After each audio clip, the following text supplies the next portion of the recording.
एक समय की बात है। एक गरीब किसान का बेटा था जिसका नाम सचिन था। सचिन एक दयालु और अच्छा लड़का था।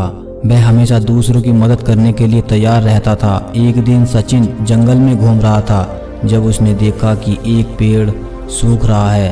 पेड़ ने सचिन से कहा, मुझे पानी दो, मैं मर रहा हूँ। सचिन को पेड़ पर दया आ गई। उसने अपने गले में एक कलसी बांध लिया और पेड़ को पानी देने लगा।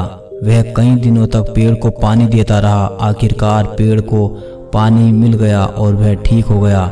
सचिन को पेड़ पर बहुत खुशी हुई। उसने सोचा कि अगर वह एक पेड़ को बचा सकता है तो वह कई पेड़ों को बचा सकता है। इसीलिए सचिन ने जंगल में एक पेड़ लगाने का फैसला किया। उसने एक छोटा सा पेड़ लगाया और उसे पानी दिया। सचिन ने हर दिन पेड़ की देखभाल की।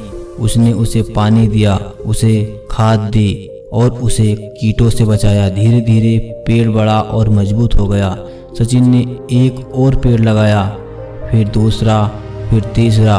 उसने जंगल में कई पेड़ लगाए। सचिन के प्रयासों से जंगल फिर से हरा भरा हो गया।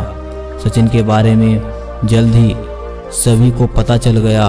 लोग उसे पेड़ लगाने वाला लड़का कहने लगे। सचिन को अपने काम पर बहुत गर्व हुआ। वह जानता था कि वह दुनिया को एक बेहतर जगह बना रहा है।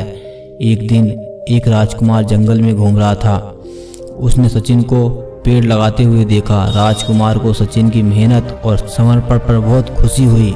उसने सचिन को एक पुरस्कार दिया और उसे जंगल का रक्षक नियुक्त किया। सचिन ने जंगल का रक्षक बनने के बाद भी पेड़ लगाना जारी रखा।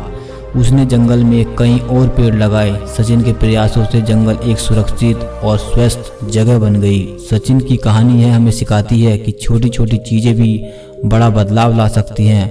अगर हम सभी सचिन की तरह पेड़ लगाने का काम करें तो हम दुनिया को एक बेहतर जगह बना सकते हैं। छोटी छोटी चीज़ों से भी बड़ा बदलाव ला सकते हैं। हमें पर्यावरण की रक्षा करनी चाहिए।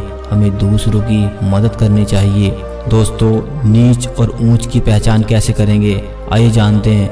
महाराजा विक्रमादित्य प्राय अपने देश की आंतरिक दशा जानने के लिए वेश बदलकर पैदल घूमने जाया करते थे। एक दिन घूमते घूमते एक नगर में पहुंचे। वहां का रास्ता उन्हें मालूम न था। राजा रास्ता पूछने के लिए किसी व्यक्ति की तलाश में आगे बढ़े। आगे उन्हें एक हवलदार सरकारी वर्दी पहने हुए दिखा।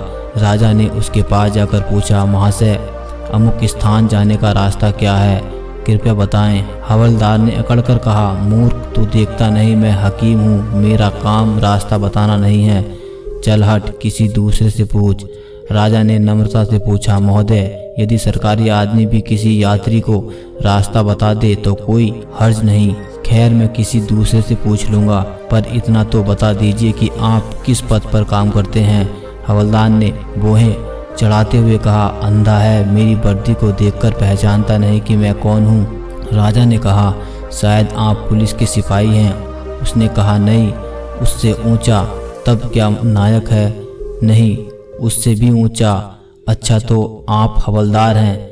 हवलदार ने कहा, अब तू जान गया कि मैं कौन हूँ, पर यह तो बता, इतनी पूछताछ करने का तेरा क्या मतलब और तू कौन है? राजा ने कहा, मैं भी सरकारी आदमी हूँ। सिपाही की ऐंठ कुछ कम हुई। उसने पूछा, क्या तुम नायक हो?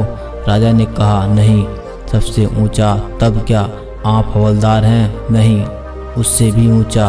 तो क्या दरोगा हैं? उससे भी ऊंचा। हवलदार ने कहा, तो क्या आप कप्तान हैं? राजा ने कहा, नहीं, उससे भी ऊंचा। सूबेदार जी हैं? नहीं, उससे भी ऊंचा। अब तो हवलदार घबराने लगा। उसने पूछा, तब आप मंत्री जी हैं? राजा ने कहा, भाई, बस एक सीढ़ी और बाकी रह गई है। सिपाही ने गौर से देखा तो सादी पोशाक में महाराजा विक्रमादित्य सामने खड़े हैं। हवलदार के होश उड़ गए। वह गिड़गिड़ाता हुआ राजा के पांव पर गिर पड़ा और बड़ी दीनता से अपने अपराध की माफ़ी मांगने लगा। राजा ने कहा, माफ़ी मांगने की कोई बात नहीं है। मैं जानता हूँ कि जो जितने नीचे वह उतने ही अकड़ते हैं। जब तुम बड़े बनोगे तो मेरी तरह तुम भी नम्रता का बर्ताव सीखोगे। जो जितना ही ऊंचा होता है वह उतना ही सहनशील एवं नम्र होता है, और जो जितना नीच एवं ओछा होता है वह उतना ही ऐंठा रहता है। इसलिए कहा गया है दुष्ट व्यक्ति के पास विद्या हो तो वह विवाद करता है, धन हो तो घमंड करता है, और यदि शक्ति हो तो दूसरों को परेशान करता है। वही साधु प्रकृति का व्यक्ति विद्या ज्ञान देने में, धन दान देने में और शक्ति दूसरों की रक्षा करने में खर्च करता है। दोस्तों, कैसी लगी ये कहानी? अगर कहानी अच्छी लगी हो तो चैनल को सब्सक्राइब करें और लाइक करें।